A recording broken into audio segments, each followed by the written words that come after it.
Go live. Good. Yep. Good evening, everyone, and thanks for joining us for Stella's first ever live webinar. It is our first one, so please go easy on us. Tonight we'll be talking about how to get a permanent job in mining. My name's Jesse Edgerton. This is Mark Powell. Before we get into things too much, Mark is going to give us a bit of an introduction into Stella and where it all started. Yeah, hi guys. Stella was founded in 2006. Basically focused on the mining sector to begin with, and I guess we've branched out into sort of other industries since then, but really Jesse and I work mainly in the mining industry. So we've got a good sort of knowledge base of recruitment in the sector. So I've been with Stella for coming on to 10 years now. So done a lot of recruitment in maintenance as well as production, from diesel fitters to operators. And I worked with lots of different mining companies to find, I guess, the right fit for their business to help, I guess, candidates find positions and help our clients grow within the industry. So that's sort of sums Stella up and my background. Jesse? Yeah, so I've been with Stella for 8 years now. I was an entry-level person to recruitment, had no real experience or background in the industry. So yeah, it has been a good journey. I've been blue-collar trades and labour, so all mining for the whole 8 years, very similar to Mark. Essentially been Mark's 2IC for the 8 years that I've been here. So it has all been, yeah, you know, all the operators, all blue-collar diesel fitters, electricians, you know, right up through into leading hands and getting to your supervisors. So I feel like we have a good hold on industry. We've been doing it for a long time. We've been in the boom. We wrote it down. You know, we really do feel like it's coming back up, and it is a, you know, it's why we're talking about how to get a permanent job. The timing is excellent at the moment. There is, yeah, a lot of clients out there that are shifting the way that they're sourcing people. It's not so much just labour hire, temp assignments. They are just starting to go direct permanent, as well as rolling over people who have been out there temporary assignments for, you know, some people have been out there for 2-3 years now and they're getting permanent jobs, which it's great to see, and we're very happy with that. I think Mark is going to kick off with, you know, we'll start going through a few different tips and a few different, I suppose, ideas that, you know, you can hopefully take away and put into your daily work methods or ideas that, you know, we've seen over, you know, the 8-10 years that we've been here that have, you know, where people have secured themselves a permanent job. Yeah, excellent. I guess I've been involved recently with a lot of clean skin and new to industry and traineeship operator recruitment campaigns for various sort of mining companies. And I would say that what sort of how do you stand out from the rest is a good sort of question. Is you've really got to come into those interviews and really sell yourself, you know. So I guess being prepared, that means that, you know, coming along, understanding the company that you're wanting to join, doing your research, turning up, having the right appearance, so making sure that you dress appropriately. So making sure you don't just turn up in, you know, thongs and board shorts and things like that. Come sort of, you know, pair of jeans, casual shirt or whatever like that. Just make sure you dress professionally for the interview. I guess as well, when I'm sort of interviewing and screening people, I'm really interested in what their motivations are to get a new position. So, and I want to tap into why they want to, you know, join this business. I'm interested as well to understand what their goals are. So really coming along prepared with some answers, and then also having questions as well, to, you know, when we're asking the questions to our candidates, when there's that period at the end, asking some reasonable questions is always good. And just, yeah, as I said before, doing the preparation of the company. If you, for an operator role, if you can get organised and get your standard 11 and get your call board medical, do your research into mining and what dump trucks look like and things like that. It looks like you're keen, you're eager, and you're really interested in breaking into the industry. So yeah, I hope that sort of helps in terms of from an operator perspective of someone trying to break into mining, where obviously there's a lot of companies doing these sort of campaigns at the moment because of the skills shortage. Cool. Good. Thanks, Mark. For myself, like 90% of the work I do at the moment has been for the last few years has been within maintenance.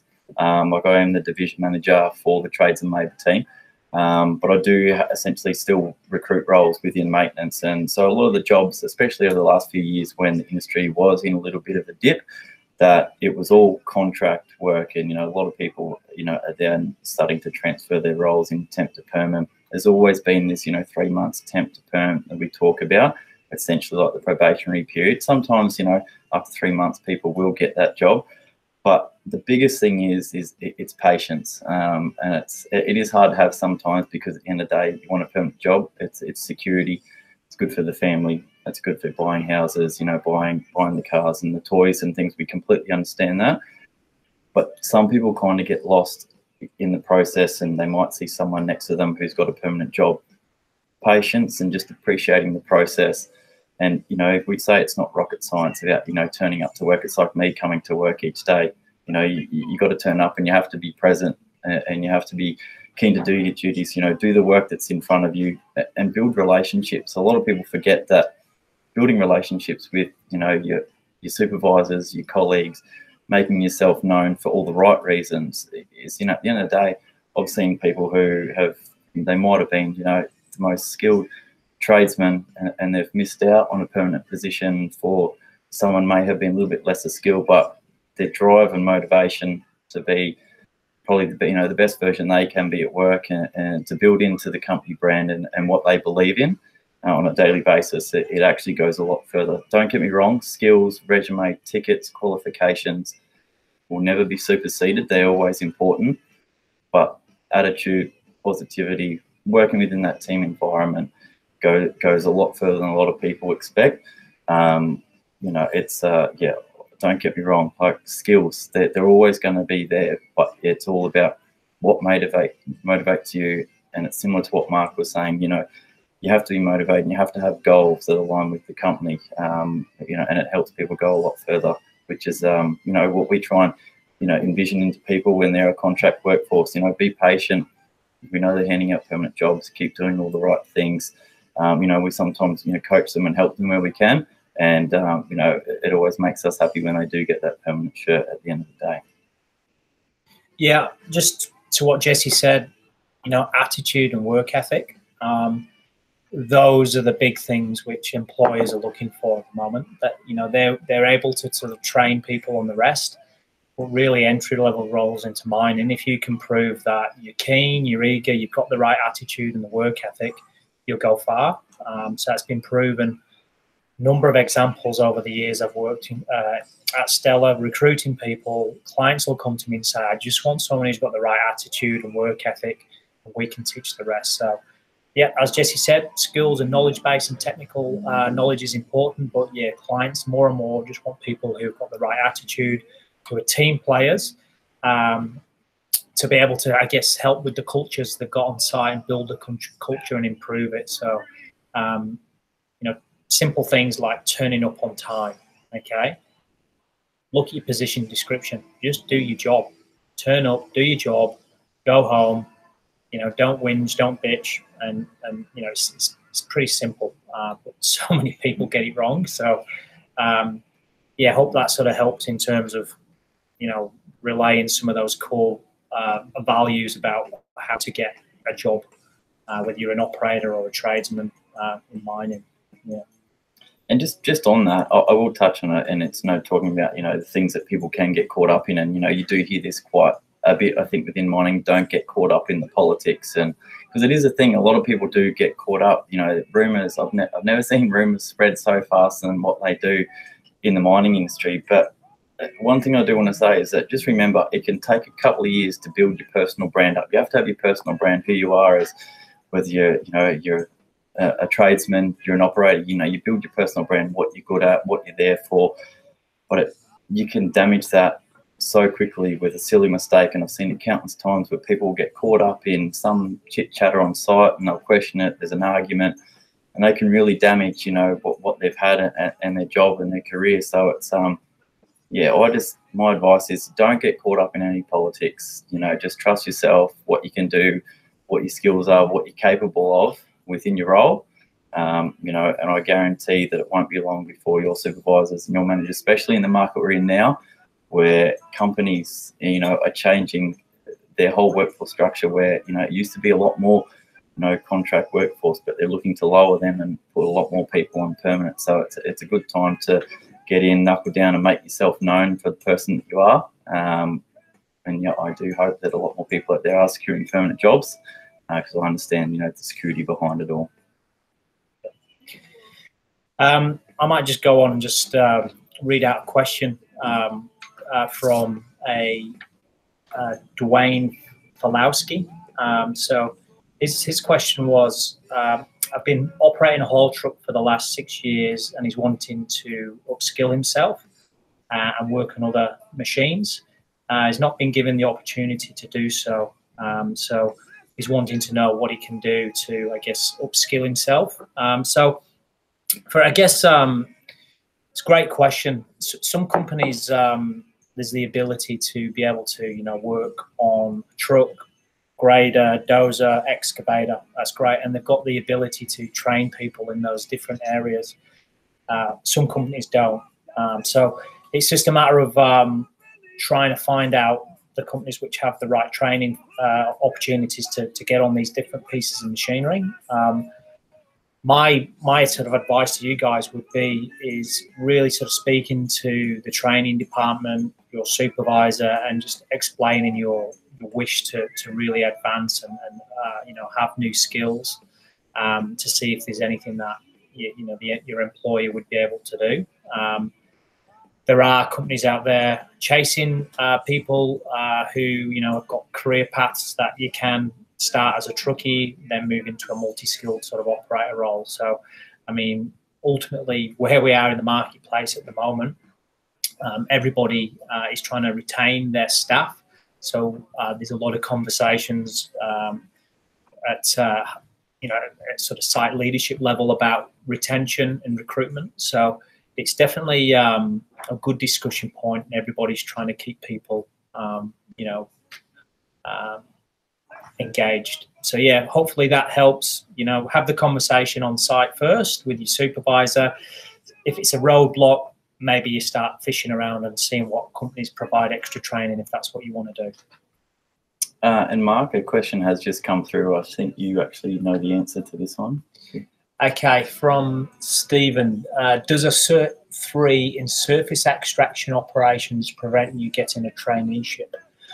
Not necessarily, no. So I guess traineeships, like for a surface extraction operation, let's say for an operator, there's government incentives from employers. So if anyone's got a Cert 2 or higher within the last 5 years, I think it is, they're not eligible for a government incentive.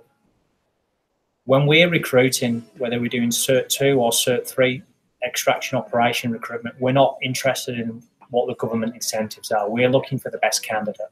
Okay, so I don't look to see what prior qualifications they've got. I want someone with the right attitude, the right fit, the right motivations, the right goals on the day. So I hope that helps. It shouldn't prevent anybody from gaining those, getting employment. Nice. And just another question actually come in earlier, which is probably quite timely for what we're talking about. I'll just read it out. It says, I'm constantly applying for entry-level positions and receiving a constant stream of rejections, starting to become a little bit disillusioned with the whole entry-level job market. I've shown some initiative and attained all relevant ticketing licenses and police checks. So my question would be, where to now, and how do I get someone to take me seriously? It is a good question, because we do get asked this quite regularly, and we do come up against it, and it's, you know, it is a case-by-case basis. But look, at the same time, some key things to take away is that, you know, there are only limited numbers of these entry-level jobs.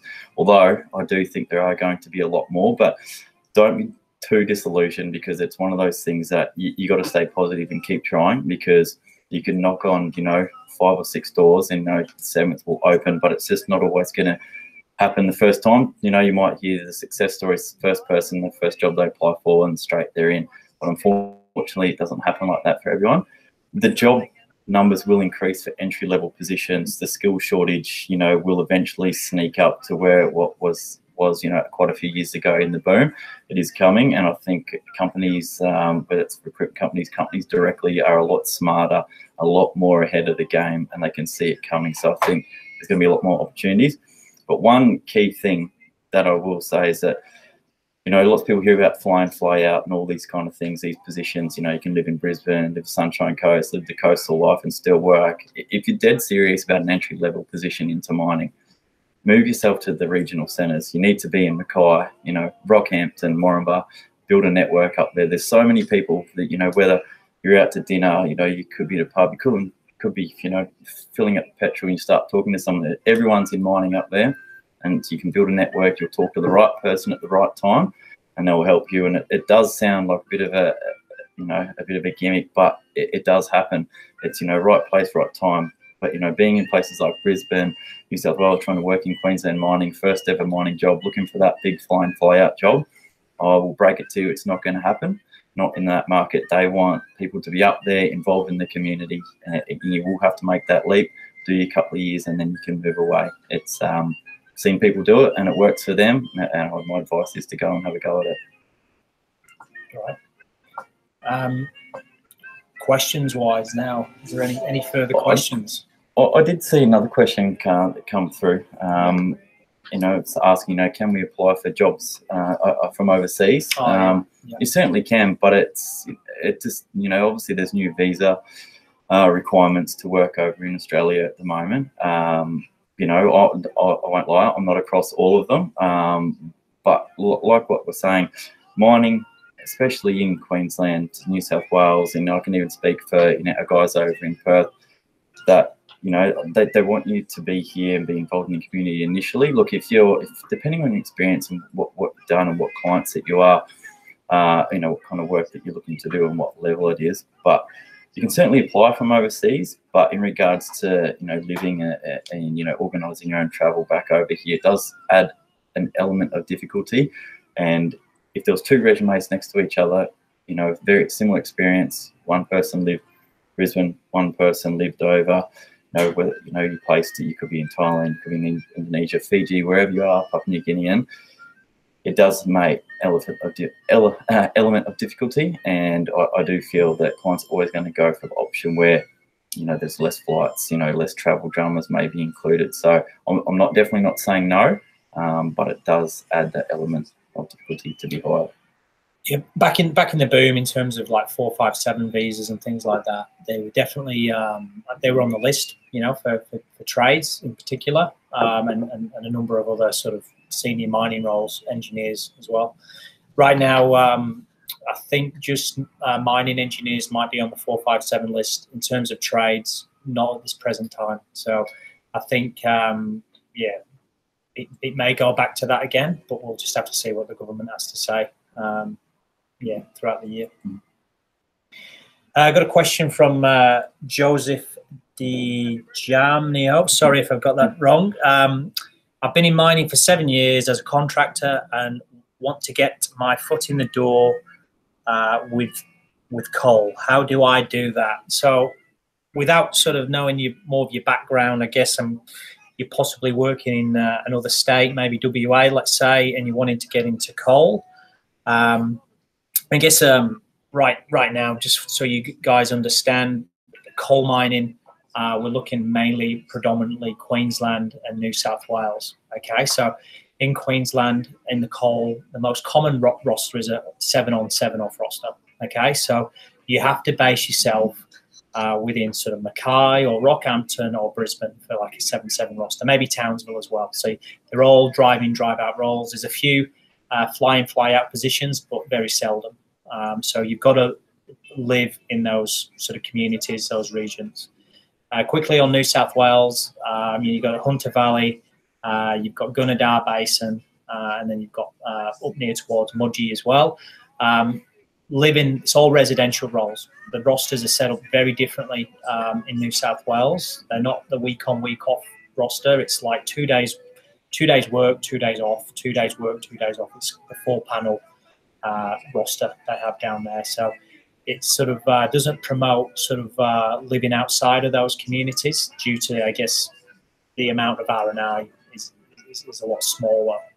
So I guess in terms of going back to your question, how to get a job in coal, definitely setting yourself up with a standard 11 induction, which can be done online for about $600. I think it takes, what, a day or two, Jesse? Yeah, a couple of days. Couple of days to do that training. So just get, I guess, understand the legislation in coal mining, and then a coal board medical as well, which can be done, you know, any sort of doctor's surgery. Just Google coal board medicals, and maybe $300 is what it costs to do a medical. And just, making sure you've got all your tickets, and you've got all your, you can RPL, whatever you sort of did in terms of like EWP, forklift tickets, working at heights, confined space, all those really sort of important things which employers look for is great if you can just, I guess, if you've got them tickets available. Cool, excellent. I've just had a question that's been emailed through. It reads, how does a recruitment company benefit an application should I apply direct? So a lot of people do ask this question. I'm assuming this is going for a permanent job, and should you be applying, direct to the client once we've openly spoken about that? Look, some people do it. It goes against what we believe in, because at the end of the day, we actually have a really good control from where we sit in recruitment, where we're speaking directly to all the hiring managers, all the key HR people in all different departments. So people, when you apply direct, your resume and your application just goes in with, depending on how many people, there's thousands of other people that go in there.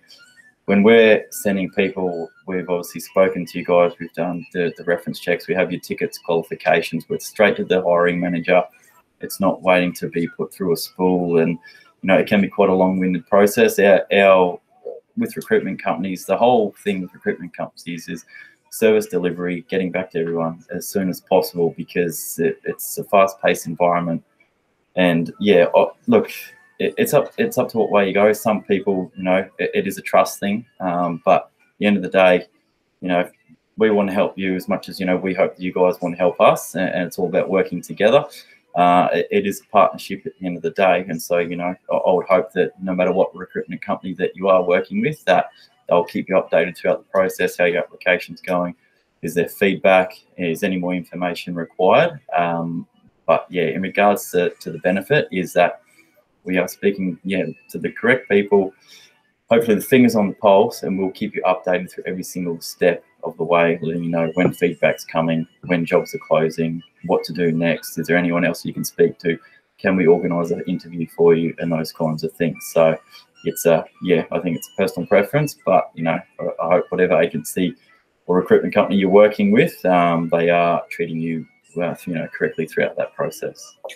And just on that, just to expand on that, I guess a lot of repeat candidates come to use Stellar because we don't just work with one client. We've got an array of different mining companies we work with. So, within sort of having a meeting with our candidates or an interview, we can explain, I guess, the number of different positions available, the rosters, the dollars on offer, all the different benefits of the different positions. So we can give them the options to make a decision what's going to suit their lifestyle and their family situation. So people just like to come to us for the speed and the knowledge and the understanding what's out there. Got a question just come in. I am an engineering grad looking for my first role. Should I only apply for grad roles? Yeah, great question. I guess I've seen a lot of grads start to get positions again in mining, which is really good. Definitely apply for the grad roles. I'm not sure exactly where you're living, but I know exactly on the East Coast, in Queensland and New South Wales. There's a lot of grad opportunities coming around now due to the gap in the skill shortage in the downturn for the last sort of, let's say, go back 4 years. A lot of people weren't doing, mining engineering degrees at university. There's been sort of a shortage, there's a gap. A lot of experienced engineers left the marketplace. They found engineering roles in different industries. So there's that gap again. So, grads, people are looking at grads again. You're in a good position. I guess the mining is going to be definitely strong for the next 5 years, I see anyway, personally. So yeah, apply for grad roles for sure. There's companies out there recruiting them, as I can see them now.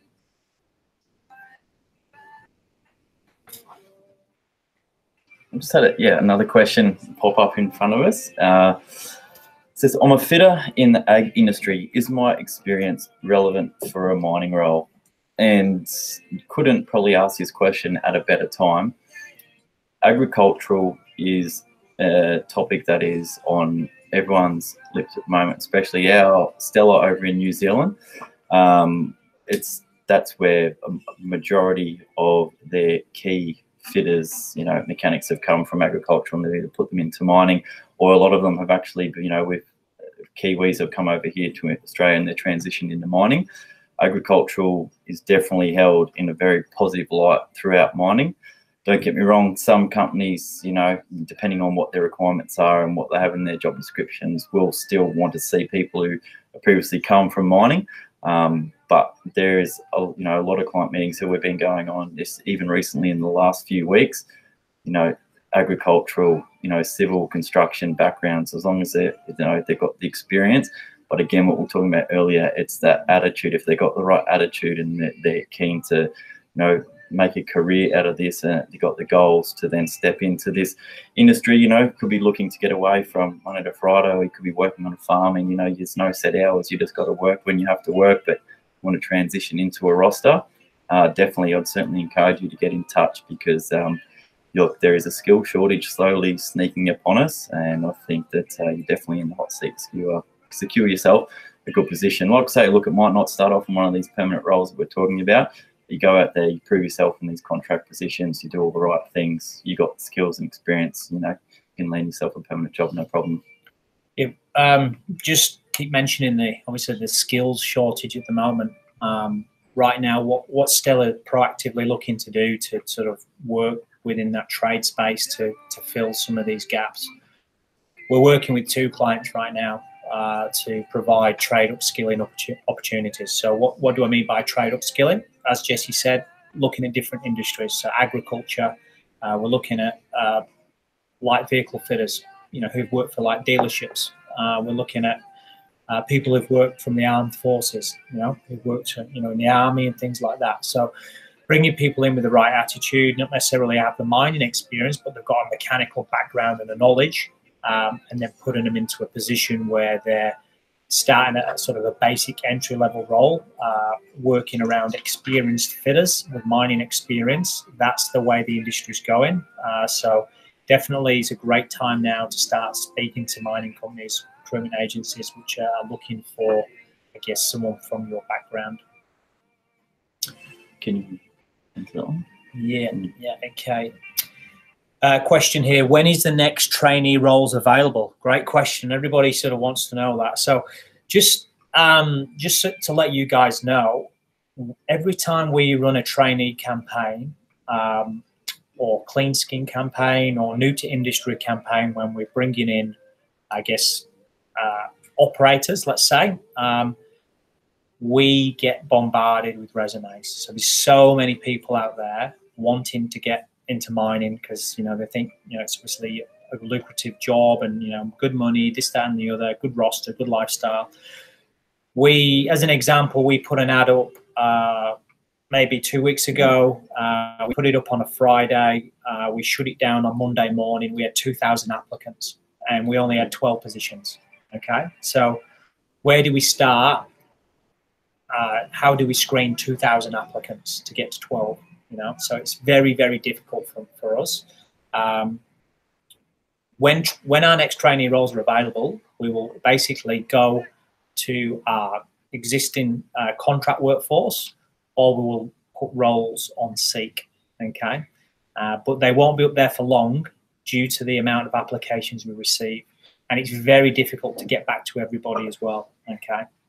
And I think also I'd encourage you to follow Stella on social media. The marketing team that we have behind Stella is usually well and truly on the front foot advertising, or especially the trainee roles, just because it is very appealing, and a lot of the I suppose the crowd who are out there following Stella, whether it's it's LinkedIn or on the Facebook pages, are people looking to get a foot in the mines, in the industry. So I'd certainly encourage you to follow the social media pages. On that, Mark, do we have any more questions? I don't believe so. I do have one question for Mark, though. I'm going to hit him off the cuff. Mark, I know you were talking about it before, and you're pretty positive about the industry and where it's heading. But honestly, what is your views? Probably the next 12, 24 months. For mining, where do you think it's going? Yeah, very positive. All the mines are ramping up production. There's new mines opening up.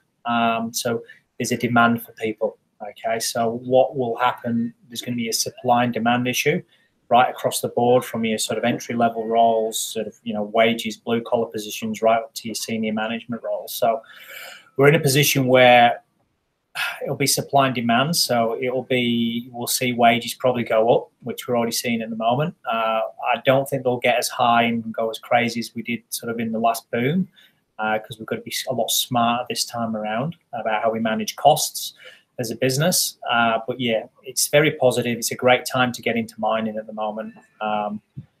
We're definitely passionate about what we do, and yeah, it's all looking good. It is, yes. At the end of the day, yep, we're here to help you. But look, just in conclusion, just want to say thanks very much for tuning in. This is our first ever live webinar, so we hope that you took something away from it. Look, any questions, definitely, shoot them through.